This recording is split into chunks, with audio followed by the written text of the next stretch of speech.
बिल्कुल होना चाहिए। जब दलित मंदिर नहीं जा सकता है तो दलित से चंदा क्यों मांगा जाता है? उसका हक है, क्योंकि वो भी बराबर से चंदा देता है। कानपुर की गलियों में हम लोग घूम रहे हैं इस समय। उत्तर प्रदेश में चुनाव शुरू होने वाले हैं, बस ज़्यादा समय नहीं है।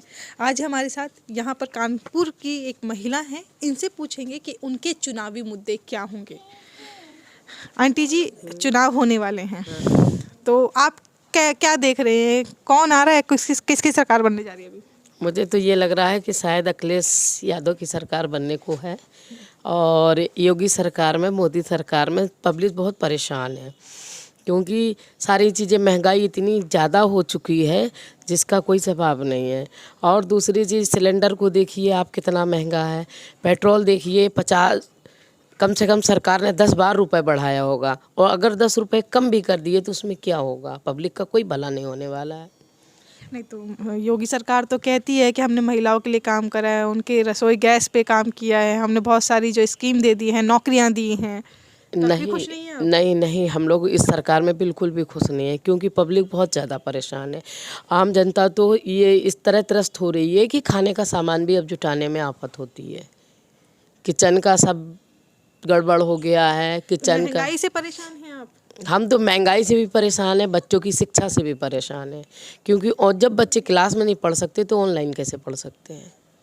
और योगी सरकार का दावा है उन्होंने लाखों नौकरियां दी हैं। आपके घर में कितने बच्चे हैं? क्या नौकरी करते हैं वो सब? हमारे कोई बच्चे नौकरी नहीं करते, अभी तक नौकरी मिली ही नहीं है। बच्चे दर दर भटक रहे हैं, कहीं नौकरी। कितने हैं वो? हमारा बच्चा तो पॉलीटेक्निक कर चुका है, तभी नौकरी नहीं मिली है। और आप एक महिला हैं, जिस तरह से यूपी में लगातार रेप की घटनाएं होती जा रही हैं। आज भी हम लोग कानपुर में एक रेप की घटना को कवर करने आए थे।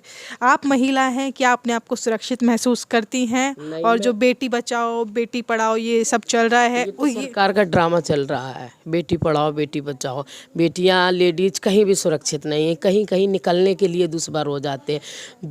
जो मतलब पंडित लोग हैं और वैसे एससी वालों को बहुत प्रताड़ित करते हैं। कहीं भी कांड हो जाता है तो जब भी कांड होता है तो वो एससी के ही साथ होता है। ऐसा क्यों होता है? दलितों के साथ आप कह रहे हैं? दलित परेशान हैं यहाँ के? हाँ, यहाँ के सारे दलित परेशान हैं। ऐसा क्या होता है उनके साथ? अरे उनकी बेटियों को छेड़ा जाता है, महिलाएं कहीं निकल नहीं पाती हैं, कहीं नौकरियां नहीं मिलती हैं, हर जगह प्रताड़ित किया जाता है। कुछ दिन पहले अमित शाह ने अपनी रैली में कहा था कि रात में भी यहाँ की अगर महिलाएं बाहर निकल जाए तो सुरक्षित हैं यूपी में। नहीं है, ये तो झूठ बोलते हैं। इन लोगों का तो एक दिखावा चल रहा है। वो तो कुछ भी बोलेंगे, न्यूज़पेपर में निकाल देंगे, उसमें निकाल देंगे, लेकिन हम लोग कभी कहीं निकल नहीं सकते हैं। अगर एक छोटा मोटा सा कोई पार्टी फंक्शन होता, उसमें जाने में भी डर लगता है कि उस पार्टी को कैसे हम लोग अटेंड करेंगे। वहाँ से लौट के भी आना है तो कोई दिक्कत खड़ी ना हो जाए। बेटी है आपकी? हाँ, हमारी बेटी। डर लगता है अगर वो बाहर निकलती है तो? हाँ, मुझे तो डर लगता है। मेरी बेटी कॉलेज जाती है तब भी डर लगता है, जब तक कॉलेज से लौट के ना आ जाए। और क्या लग रहा है कि क्या चुनावी मुद्दे होने जा रहे हैं? जैसे इस अब की जो सरकार है वो हमेशा हिंदू मुस्लिम पे जो है वोट मांगती है। चुनावी मुद्दे क्या होने जा रहे हैं अभी? अब तो हिंदू और मुस्लिम मुद्दा करना ही बेकार है, क्योंकि अब तो पब्लिक समझ चुकी है ना कि सरकार सिर्फ लड़वाने में लगी रहती है। हम लोगों को आपस में लड़वाती है और अपना भला करती है, और हिंदू मुस्लिम कुछ है ही नहीं।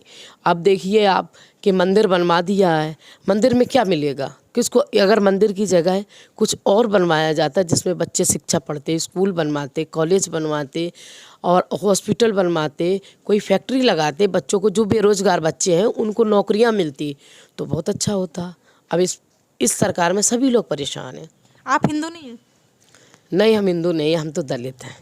आप अपने आप को दलित कह रहे हैं? दलित को हिंदू नहीं मतलब मानते हैं आप? नहीं, हम हिंदू नहीं मानते। मंदिर से भी खुश नहीं हैं? नहीं, हम मंदिर से तो बिल्कुल ही खुश नहीं हैं।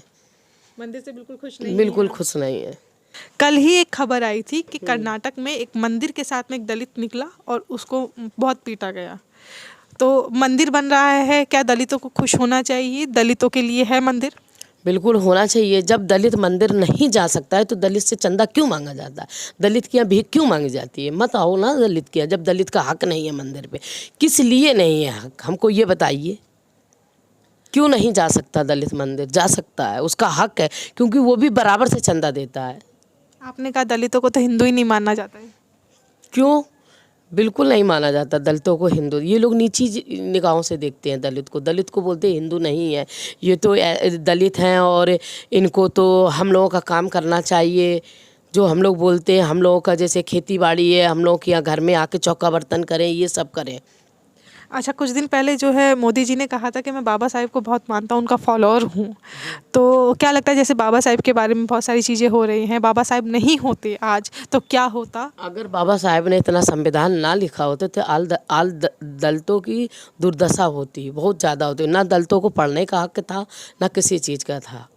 तो अगर दलित लोग मंदिर नहीं जाते हैं तो इसमें कोई वो नहीं है। बाबा साहब तो कहते मंदिर मत जाओ लेकिन पढ़ो, पढ़ के कुछ योग्य बनोगे, मंदिर जाने से कुछ नहीं मिलना है।